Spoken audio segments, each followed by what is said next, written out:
Hello, thank you for joining us today for our panel entitled A Look Behind the Curtain of Texas Geothermal Energy Policymaking. My name is Landon Stevens. I'm the Senior Program Director for the Electricity Sector at ClearPath. We're a DC-based nonprofit who works to advance policies that accelerate innovative technologies that have the potential to reduce or remove global energy emissions. Obviously, we think that geothermal is one of the key innovations in this space with the potential to help decarbonize global economies and industry. And so we're excited to be part of this panel today. While the geothermal energy industry is relatively new to Texas when compared with traditional oil and gas development, or even wind and solar generation in some regards, a diverse set of stakeholders who recognize the potential for this clean energy technology to grow and thrive in the Lone Star State spent this last session bringing a host of bills before the legislature. And for an industry less known to many legislators and officials, their success in Austin this year is a testament to the strength of their proposals to help clarify and expand the role of geothermal power in Texas. With support from traditional oil and gas companies like Chevron, BP, and Oxy, as well as engineering and field service firms like Halliburton or Baker Hughes, the geothermal industry saw a number of policy advancements successfully passed through the Texas legislature this year. Today, I have the privilege of moderating a panel with three veterans of the Texas legislature who are going to help us better understand just what took place in Austin this year, how the industry was so successful, and what it means for geothermal moving forward in the state. I won't go too much into each person's bio. You can read those online, but I'm joined first by Ben Sebree, the former Vice President and General Counsel for the Texas Oil and Gas Commission.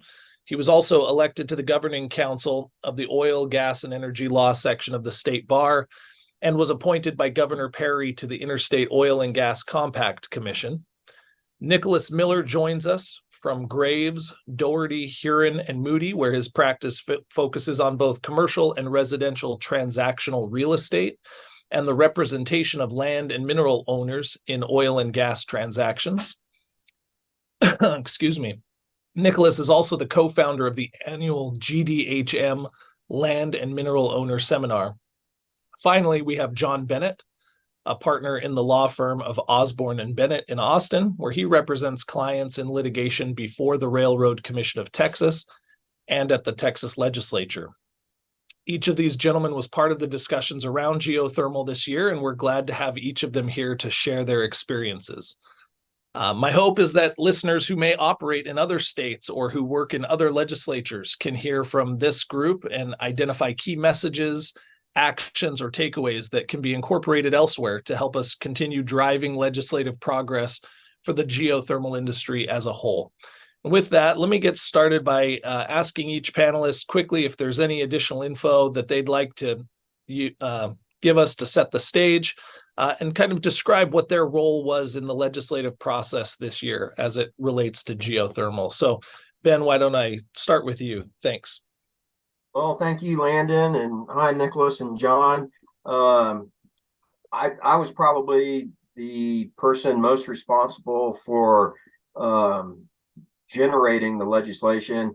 I made the initial drafts for the bill to define ownership, as well as to clarify the jurisdiction of closed-loop wells, to pass a bill that says that geothermal operators are allowed to adopt an orphaned oil and gas well and use it for geothermal, either for testing or for an actual geothermal well. And in that bill, we created a new concept for energy storage. The main bill was the ownership bill, and we're going to talk about that in detail. But everyone on this panel, Nicholas represented land and mineral owners, primarily the surface owner side. John represents a lot of mineral owners, and he was really active on the lithium side. They were all helpful in supporting the bill, but making sure that we got it right. And I'd just like to say, Nicholas and I were on a panel on Pivot a year ago, where the main discussion was who owns the heat, the geothermal? Is when there's a split estate, is it the surface estate or the mineral estate? And there was a pretty big question. So we both agreed that it should be the surface estate under existing case law, but there was no law on point. So to pass a bill that finally clarifies that is a great step forward for the geothermal industry, because now they know who they can execute a lease with. I'll pass it on to the other panelists now. Thank you. Sure, I can step in. Thanks, Ben. And yeah, it's funny you mentioned last year, because I was looking back through my notes when I was getting ready for today, and realizing that was a year ago, only a year ago, really, and that you were able to cobble that legislation together and get it all the way through the Texas legislature, which is no small feat. I know that. My background is I clerked the Energy Resources Committee for a couple of sessions back in the mid-aughts. And I've been, as Ben mentioned and Landon mentioned, I represent primarily land and mineral owners in oil and gas transactions. I also do real estate too, but we're really more talking about the mineral side of things here today. I was involved with the legislation only tangentially, as Ben correctly stated. I work with the Texas Land and Mineral Owners Association, and we had some issues with some kind of ancillary potential impacts of the bill that weren't really focused on, at least in our opinion, what we were actually trying to accomplish with the bill, but may have implications otherwise. And we can talk about that more in a minute. So that was my involvement, and I'm happy to be here today again. And I really enjoyed last year. And Ben, it's always good to be with you. And John is I work with John here at the mineral law section of the Austin Bar Association, so it's always good to see him as well. I'll pass it to you.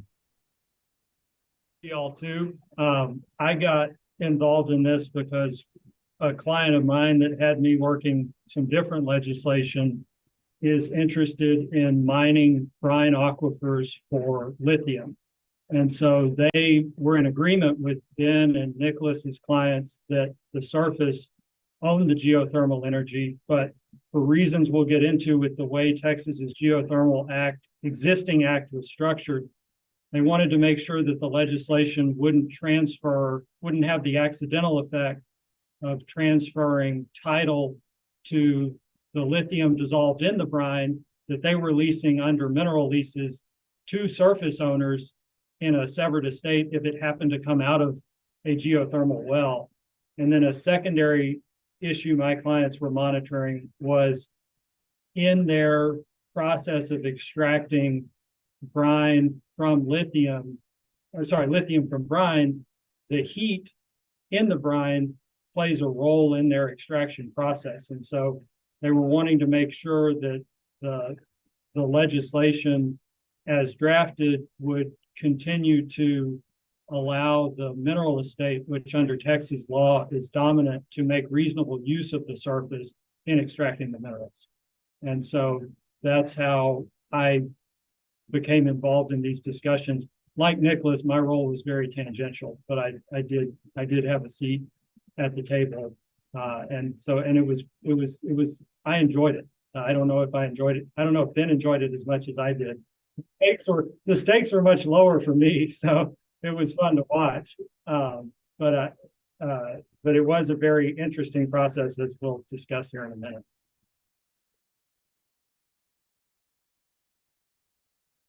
And if we hadn't reached agreement in that very, very long negotiating session in the back of the senator's office, we wouldn't have a bill. So I really appreciate your all's involvement.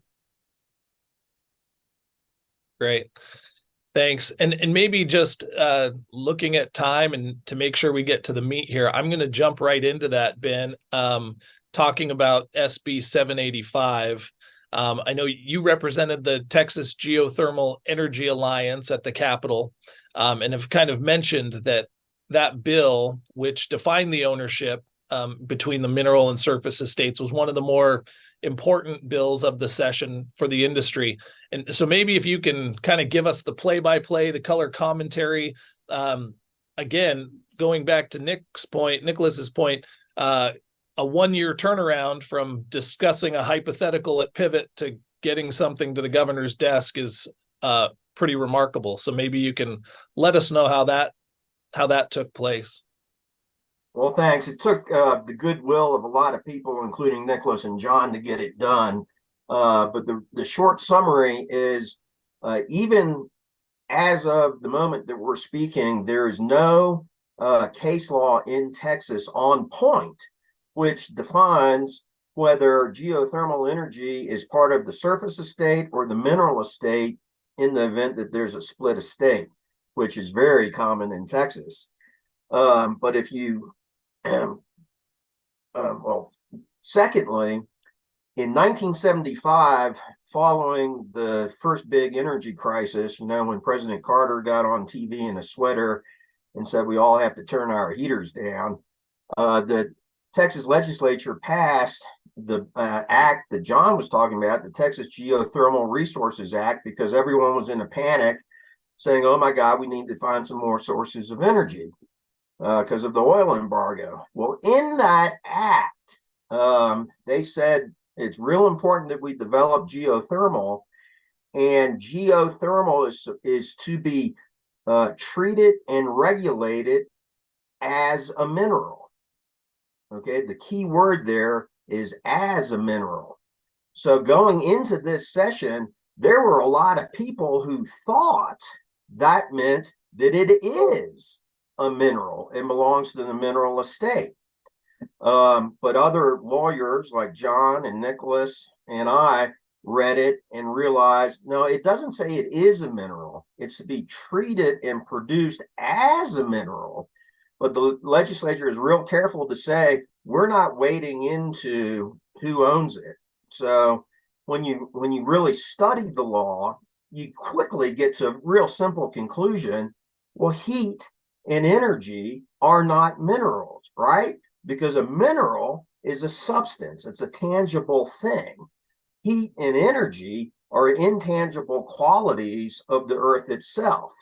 And then if you talk about hot water or hot salt water, hot brine, we all know, it's well established in Texas law, that those are forms of groundwater, and groundwater in Texas belongs to the surface estate as a matter of law. So if you have groundwater, that belongs to the surface estate, and you have intangible qualities of the earth itself, well, those aren't minerals. Well, if they're not minerals, they don't belong to the mineral estate.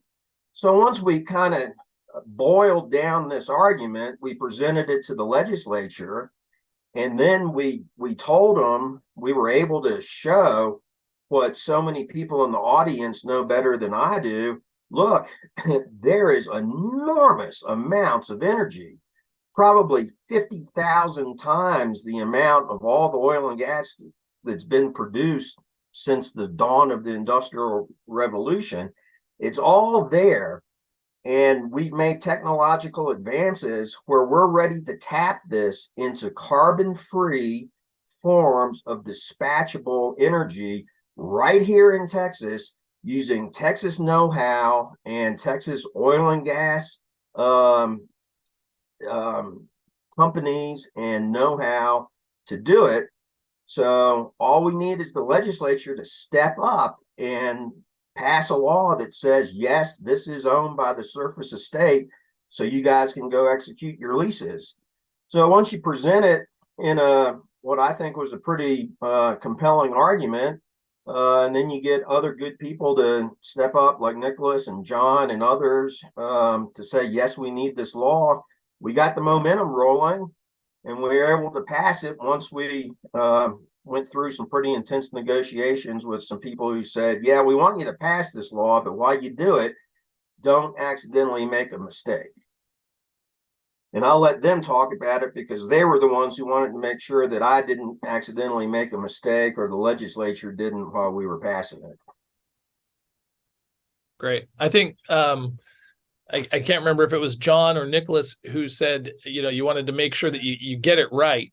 It's not just getting a bill, but you want to get it right from the get-go. So if one of you wants to kind of touch on that point, because just having you three on the panel shows how, Ben laid it out pretty simplistically there, but it's definitely more complicated than that. And so maybe you two can touch on that point. You want me to go first, Nicholas? Either way is fine with me, John. Sure, go ahead. Well, from our perspective, the main issue was that really the last time the legislature had looked at this was in the 70s. They passed the Geothermal Resources Act of 1976. There had been 2 geothermal wells done in the late 70s in Texas. I know this because I asked the Railroad Commission that regulates them, and there had been nothing since. And the way the Geothermal Resources Act was drafted, like Ben said, really the focus was more on how we're going to regulate this than on who owns it or anything else. And there was a very specific focus on how the state lands would lease it, because state lands in Texas are a massive revenue generator for the university system and the public schools. And there were a handful of provisions in the act that talked about how the defined geothermal energy and associated resources to include what they called byproducts. And I'm not going to quote the statute, but byproducts was basically anything that came out of the geothermal well was a byproduct, the way the statute was drafted. And a lot of these brines, it's primarily briny water, but there are trace amounts of oil and gas and other minerals like lithium that are entrained in the brine. And so the fear was, all right, right now the statute technically doesn't take a position on who owns what, but if we're going to say that geothermal energy and associated resources belong to the surface owner, now when oil and gas comes out of a geothermal well, does it belong to the surface owner, even though there's a lease that says it belongs to somebody else? And similarly with lithium, any other mineral entrained in there. And so the first order of business from my client's perspective was to tighten that up and make sure that just because a mineral happened to come out of a geothermal well didn't make it the property of the surface if there was a mineral lease to somebody else. Right. Good summary, John. I'll take a step back here. I wanted to address both their points. First of all, kind of just the way I like to think of this in terms of the mineral versus surface estate, because I do agree with Ben and John that it should be attributed to the surface estate, and through the legislative process, that's where we got. Some of the problems with the original draft of the bill, or actually with amendments that were proposed later, is that it tried to get into issues that delve around produced water, or potential other interference with oil and gas and actual mineral interests. And it just didn't seem to me or the Texas Land and Mineral Owners Association that ownership of produced water should have any place in this bill. That's a completely separate issue. There's a lot of current court cases going on about that currently, and just a recent appellate decision that I won't go into here because I don't think it's the appropriate venue. But that's what we were primarily trying to do, is make sure that we didn't accidentally do something that might lend some credence to other legal opinions that we were specious about. So that was our primary concern when we were dealing with this legislation. I think about the surface versus mineral ownership issue just specifically. I think last year I used this metaphor, and it's one that I have stuck with when I'm talking about this, is you can have a mineral lease where you go out and you're producing something out of the ground, and that is the ultimate product, and that's what you're selling, that's what you're buying, and that's what the lease is covering.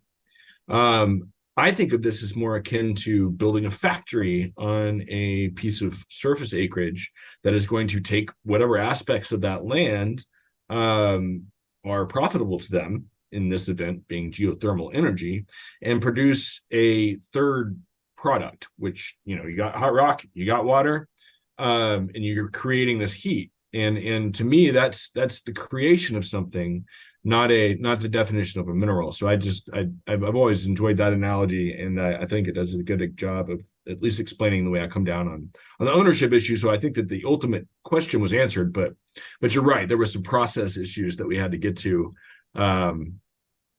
in the gameplay at the legislature.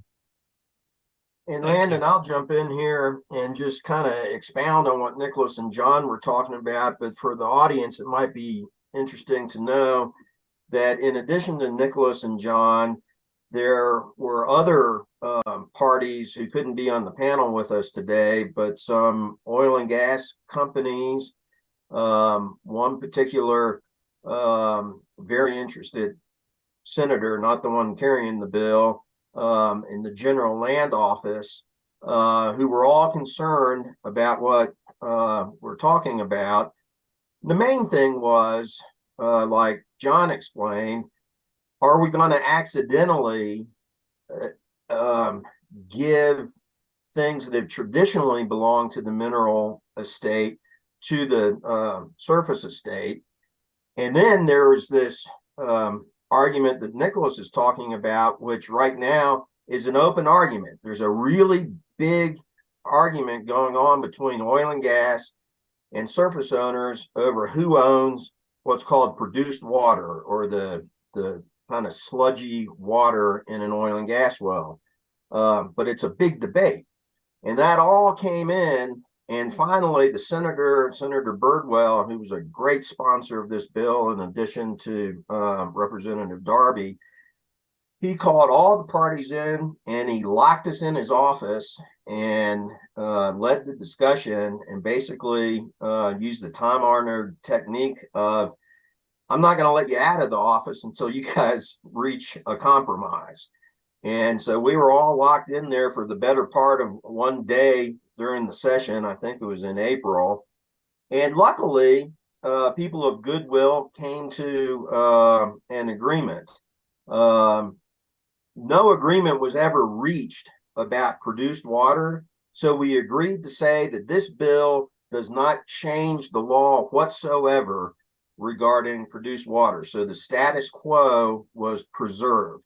Neither side would be able to take this bill and go to court and say, look, the legislature likes our side. The status quo was maintained.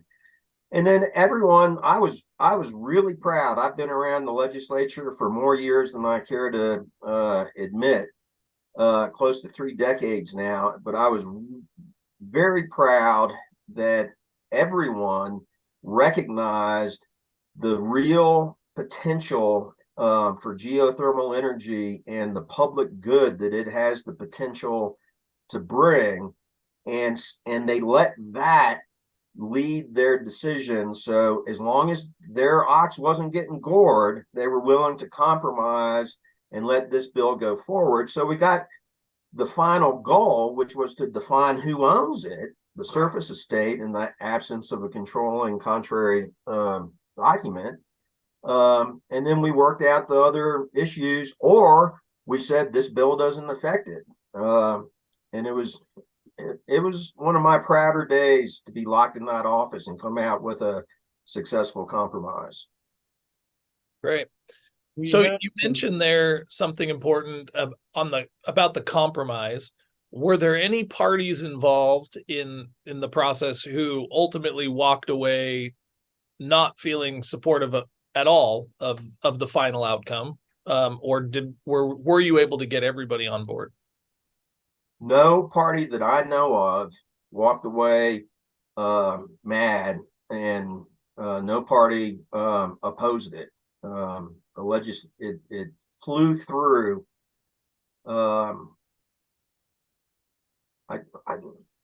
I think someone voted against it, but I think it was a voting malfunction. There was no opposition. Ruin the perfect record. Certainly no organized opposition. Right. We did have to make one other compromise, though. The same oil and gas company that was heavily involved took what I thought was a very aggressive position. They took the position that all heat that is in an oil and gas formation belongs to the oil and gas lessee, which was something that Nicholas's clients could not agree to, mine could not agree to, and I think, Ben, your clients were not on board with that either. So my recollection is at the same time we carved out produced water, we had to carve that issue out too. Right. Well, I don't want to denigrate anyone, but I'm still scratching my head over that argument. But we ended up saying that this does not apply to anything. I recall, I think we said something regardless of its heat or energy potential, if it's otherwise a mineral. And I'll say there are plenty of geothermal companies who recognize that there are profitable business streams from producing oil, gas, lithium, or other minerals if they're found within in a geothermal formation. But we all reached the collective decision that those are separate property interests from geothermal. And if you want to produce those, you have to get a lease with the owner of the minerals. Well, the position was so aggressive. I don't know if you recall, Ben, I posed what I called a law school hypothetical, which is I said, I think what you're saying is that because the mineral estate has the right to make so much of the surface as is reasonably necessary to extract minerals, that, for example, you could use the heat to generate electricity to run your pumps, to generate the electricity you need to use on the lease. But you're not saying that you could use the heat to sell power to the grid, right? And he said, wrong. And so I teed it up as cleanly as I could because I thought surely he wasn't arguing that, but he was. And I, like Ben, I don't see that has a solid foundation in the guidance that the Texas Supreme Court has given us, because every definition of the mineral estate has been said. Texas has been messy. We've had two different ways of determining what's mineral and what's surface over the last 50 years. And actually, you have to go back to when the minerals were severed to figure out which one applies, because they didn't want to make the new way of determining it retroactive. But both of them begin with a substance. And of course, heat is not a substance. Heat is just pure energy. Well, John, you were great, because during that part of the negotiation, I actually got a little peeved and was having trouble keeping my temper. So I bit my tongue and let you, as a calm, disinterested third party, ask a question, which I saw as, really sort of exposing his hypocrisy, if you will. So thank you for that. Well, sure. I had planned to sit things out mostly until they locked the door on us. And then I realized I needed to start talking if I was going to get out. I hadn't heard that anecdote. I really like that one. That's good. So some of the audience has kind of asked, you mentioned since the 70s, there was really only 2 geothermal wells ever drilled. So my guess is that the legislature, while they probably hear from oil and gas industry every day, we're probably not that familiar with geothermal. So I guess this question's kind of 2 parts. One, how much education on the front end did you have to do just about generally what is geothermal? What's the potential? What are we even talking about here? And then do you think that because this is kind of a growing industry, these types of legislative issues will become more controversial or more opposed in the future by certain parties? Yes and yes. So at the beginning, our association, the Texas Geothermal Energy Alliance, we held I guess you'd call it a seminar for the legislature. Not everyone came, but there was an enormous amount of interest. So it was all offices and staffers were invited. We got a big turnout, and frankly, we kind of got a buzz going. I thought our association did a good job getting that teed up. And, we hit a sweet spot because the biggest issue, or at least the biggest business issue at the Capitol this session, was still on trying to shore up to fix the electrical grid. You'll remember the winter snowpocalypse of 2021. They're still working to make sure that doesn't happen again. And to step into the limelight came the geothermal industry saying, hey, we're new. And by the way, we think we've got some really wonderful potential solutions. It's going to take some time to get things up and running. But if you, the legislature, will help us solve some legal problems, you'll allow the industry to get going. So we did that. And then naturally, we did a lot of education with the members who carried the bills. They're already extremely knowledgeable about energy issues. Again, Senator Birdwell, who chairs the Natural Resources Committee, and Chairman Darby, who used to chair the Energy Committee in the House, now chairs a different committee. So that was the spade work we did. The second part of that question is, yes, I think that as the industry grows and matures, we're going to have new issues to face, and more people will get involved. I think we got a really nice welcome from the legislature this session. Now we're going to mature, and we're going to have to step into it. One of the neat things going, I say neat, I think it's a neat legal argument. But as John kind of talked about, there were those in the oil and gas industry who said, look, we want to make sure that the mineral estate is dominant. And the position of the geothermal industry, at least as I represented them, is we recognize that the mineral estate is dominant over the surface estate. But that doesn't mean it's dominant over the geothermal estate, because the 1975 law states that minerals are the geothermal energy are to be treated and regulated as minerals. So it's going to be our position going forward that they're co-equal with minerals, even though they're owned by the surface estate. And this is a brand new novel question in the law. And so we'll have a lot to work out as we go forward.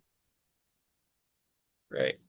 And with just a couple minutes left, I guess looking forward to the next session, now that you're on that path legislatively, I guess, to be past your introduction and time to kind of grow into that new industry.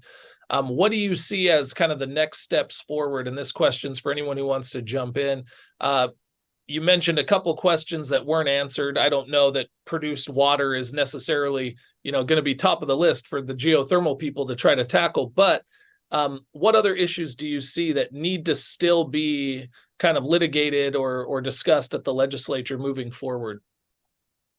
Yeah, no, you produced water briefly, or go ahead. I didn't know who you were asking, but oh, go ahead, Nicholas. I was going to say you mentioned produced water briefly, and I agree that issue wasn't settled, and I think that'll be a separate matter. And I think that was our problem with having that in there really from the get-go, is that should just be a separate matter altogether, and treated separately. So of course that'll be an issue, but I don't think it'll be related to this necessarily. There is a potential for some sort of claim from a mineral owner that they actually should own this, and the legislature took that away in a takings type claim. I don't see that being successful, and I don't personally know anybody who might bring that, but I'm just talking theoretically. So kind of going forward, I think there might be a question for the court as to whether or not this law created a taking situation. I don't think it did, but at least that's one potential pitfall in the future. John? I was going to add that, in my opinion, there's going to be a shift of focus from the legislature to the Railroad Commission. The Railroad Commission is the agency that's charged with regulating geothermal. And like John said, they really haven't done it since the 70s. So they are currently in the process of updating their rules, regulations, and permits. Our association is involved in that. And I would think that other interested parties like Nicholas's clients and John's clients are going to be interested as well. So for whoever asked that question, there's going to be a lot of attention at the Railroad Commission. And if we can't get something resolved there, we might have to take it back to the legislature for an answer.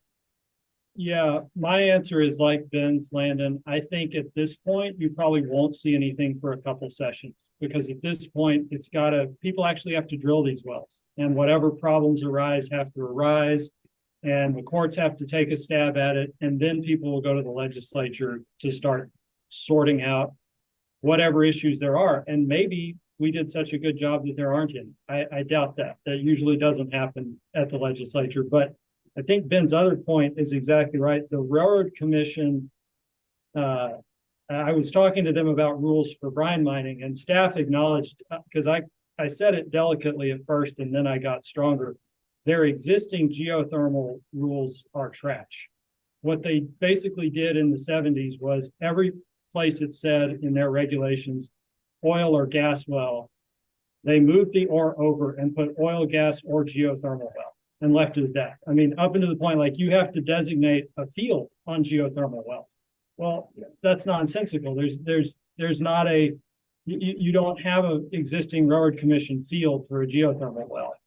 And they've got spacing regulations that are, basically that were designed with oil wells in mind. There's a lot of work to be done there.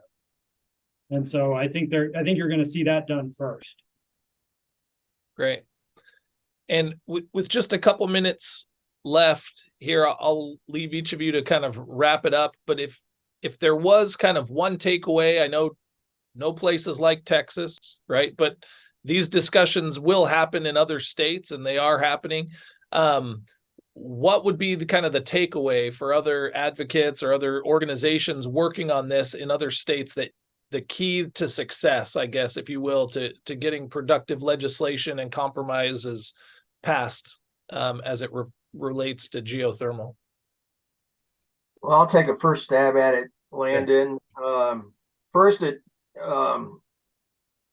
must be recognized that some states have already decided whether it's a mineral resource, a surface resource, a water resource, or something that they call sui generis, which basically means of its own kind. So you got to look at that. But for a general issue, I would say this is really bipartisan, and that's unusual these days. But both sides can get behind a source of energy that is carbon free, and I'm not denigrating oil and gas. We all need affordable energy, okay?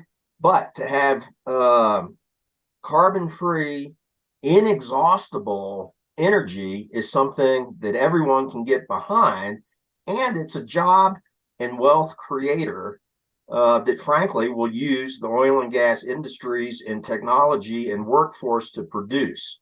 So that's where I would say they should focus on the good, and, decide whether it's surface or mineral based on your own peculiar laws of your state, but focus on the good.